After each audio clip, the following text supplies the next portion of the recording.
Hello, and welcome back to the Maybe I Can podcast. I'm your host, Debbie Weiss, and thank you so much for joining me today. Listen, if you like the show, please do me a favor, follow the show, share it with someone who you think could benefit from listening. I really appreciate it because doing those things, and believe me, I know it's a pain in the neck. I really do. I'm a podcast host, and I still find myself not doing what I'm asking of you for other people. So I get it. But just know that if you do share, you're going to be helping someone else. And so the little inconvenience of going and doing that is really not that big a deal. Okay, that's enough about that. So it's Thanksgiving week. And everywhere you look, people are talking about gratitude, what they're thankful for, what they're celebrating, what they have. But the truth is, for some of us, this time of year isn't easy. If you've been listening, you know that now it's almost coming up on 3 years ago that I became a widow. And the holidays, especially because my husband died on December 30th. My youngest son's birthday is December 31st, and that's New Year's Eve and New Year's and the whole thing. So it's difficult. And actually, for me, Thanksgiving was my husband's favorite holiday. He wasn't a real holiday guy. So the only one that he really loved was Thanksgiving. He loved the food. He had a whole procedure of what he did with the Thanksgiving leftovers and how he would prepare these sandwiches for himself, either that night or the next day or for several days. He just, he loved it. And I think back to Thanksgivings in the past where he would be cooking in the morning because he was the cook of the family. And even if we were going to someone else's house, Gary would still bring some dishes. And so I remember waking up on Thanksgiving morning. And back then, I used to go to this 8 a.m. jazzercise class. On Thanksgiving Day, one of the teachers was kind enough to hold the class so that we felt like we were getting a workout in before we stuffed ourselves with food. And I would come home and the kitchen would smell great. And then I would watch the Macy's Thanksgiving Day Parade as he was in the kitchen. And then after that, we would get ready to go. And it just brings back so many fond memories. But yet now Thanksgivings are different, right? And so whether it's that you're missing someone this year, which I think so many of us are, and it might not be someone who recently passed away. It could be several years, but this time of year just reminds you of them and those Thanksgivings in the past that you celebrated together. It could be that this year you're spending Thanksgiving alone. But remember, you're not alone. Even though you might physically be alone, I get that, and I know how incredibly hard it is. I can tell you from things that I had done in the past on New Year's Eve. This is before Gary died and after Gary died. And I would be here alone celebrating New Year's. And I decided that on New Year's Eve, and I'll probably talk about this in a few weeks, that was the time where I would take advantage and I would create a vision board. And so it was something that I would get excited about and actually look forward to doing. So reframe the idea of how sad this is or how lonely you could possibly be feeling. And instead, think of taking it as an opportunity to do whatever it is that lights you up. Maybe it's reading a book. Maybe it's watching movies on TV by the fire. Maybe it is making a vision board or reminding yourself what you're grateful for. Lean into that. Or maybe this year, you just feel tired.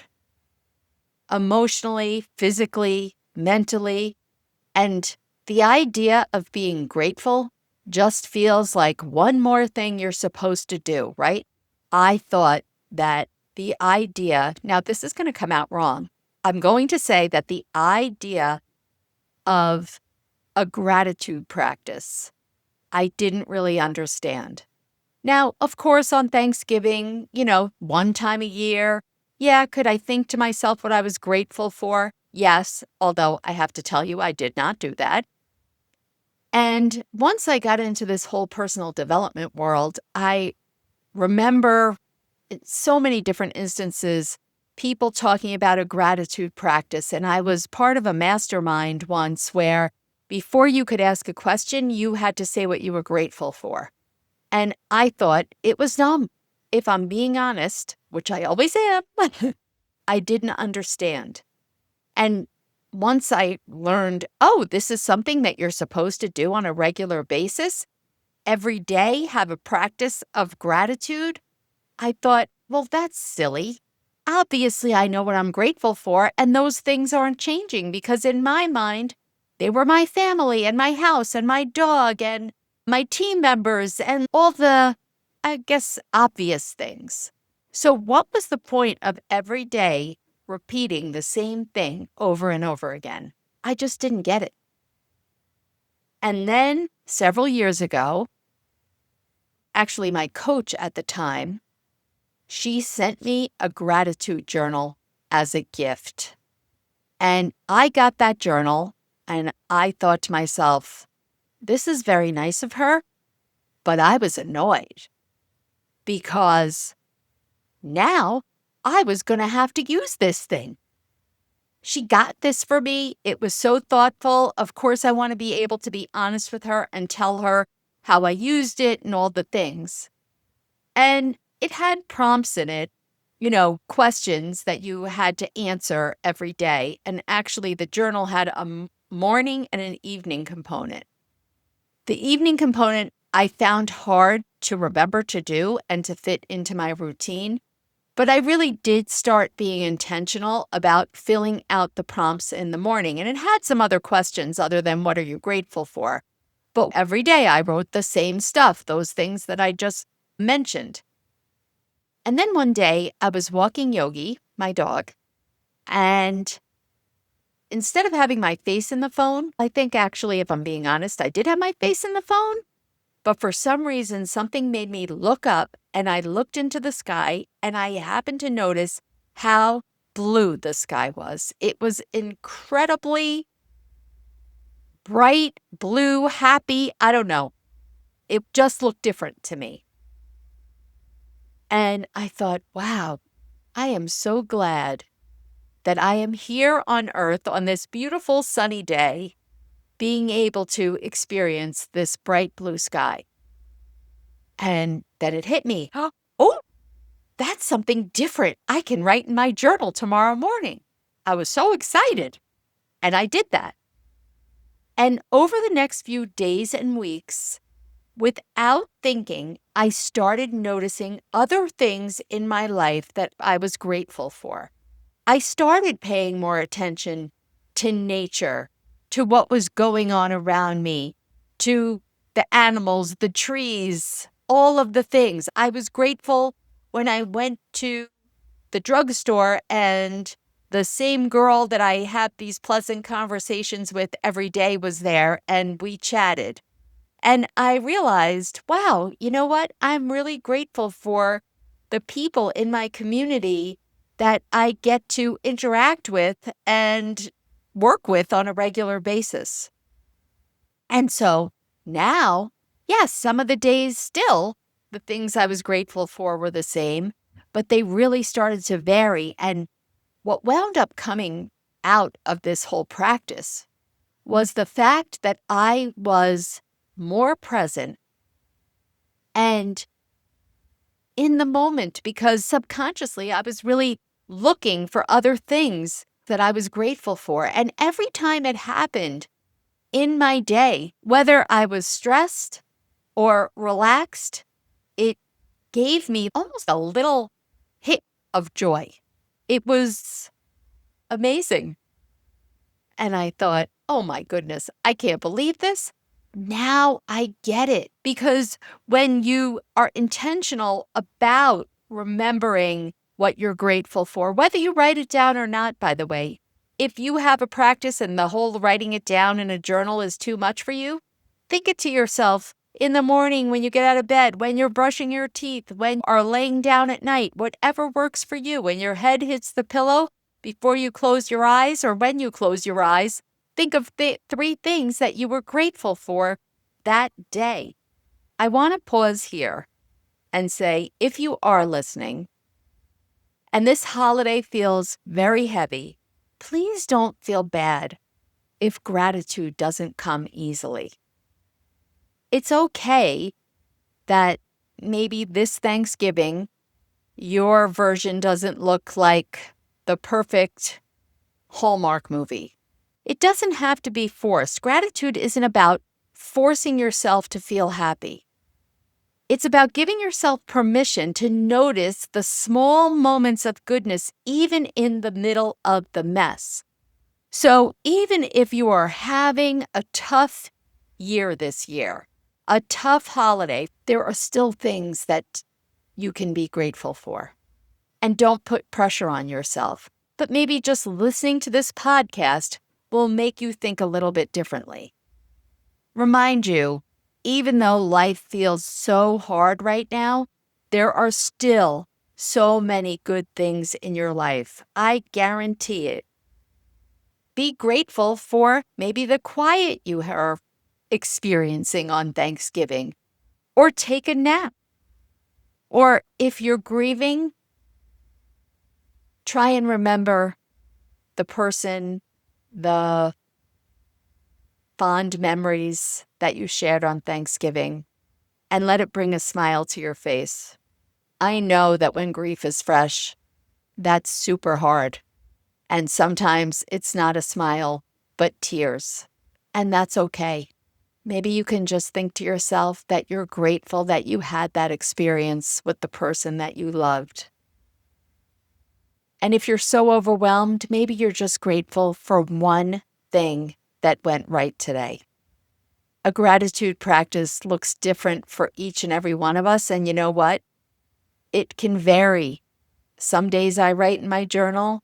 I actually also have set a reminder on my phone for 10:15 at night that says, when your head hits that pillow, think to yourself 3 things that you are grateful for.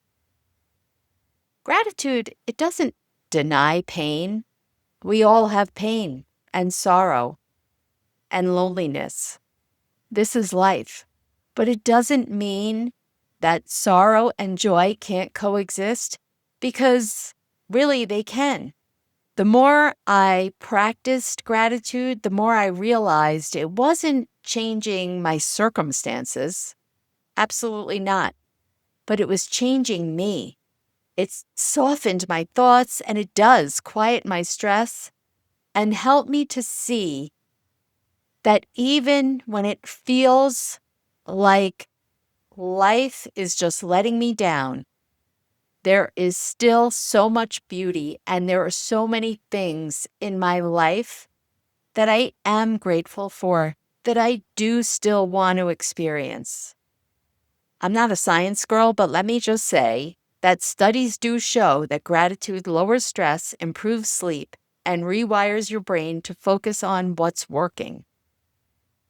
But honestly, I didn't need the science. I saw it for myself. Even though I fought it tooth and nail, I experienced it. And now, instead of being annoyed that my coach Shayna had sent me that gift, I'm forever grateful, because it did allow me to be exposed to a way of living that I really wasn't understanding. So if you can't think of 3 things that you're grateful for, that's okay. Hey, this is all about the sprinkles, right? Bring it down. One thing you're grateful for. Maybe it's your coffee. Maybe it's the fact that you woke up today. Or maybe it's the fact that you made it through another day when life feels heavy. If you don't know where to start, you can always use my sprinkle card deck as a guide. And I've got to tell you, that in a few weeks, I am publishing my own gratitude journal, a sprinkle of gratitude, because since I saw how well it worked for me, I've got to make sure that everybody else knows about it. Honestly, I find it kind of ironic. I went from the girl who thought gratitude was ridiculous to now actually creating my own gratitude journal. It kind of works like exercise. The benefit comes from consistency, not necessarily the intensity. Like I said, think of 3 things before you get out of bed. How hard is that?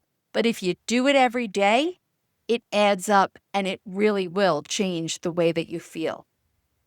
So before Thanksgiving, I want you to take one quiet moment for yourself.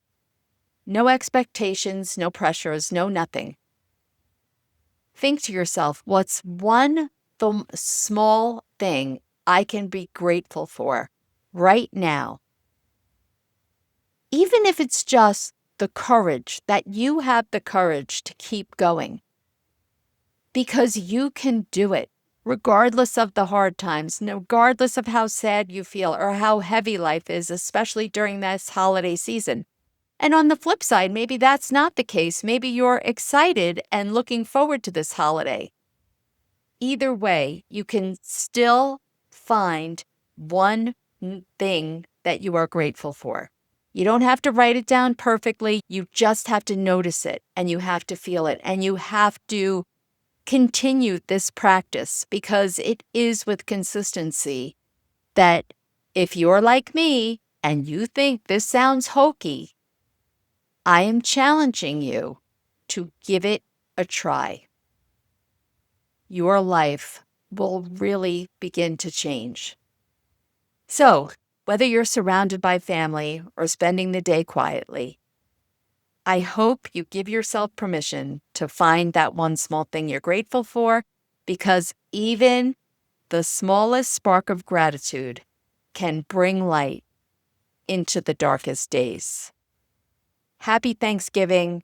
I am so grateful to you for listening to this podcast, for being there. You bring so much joy to my life. All of your emails, your messages, I can't even tell you how grateful I am. You will definitely be an entry in my gratitude journal. Happy Thanksgiving.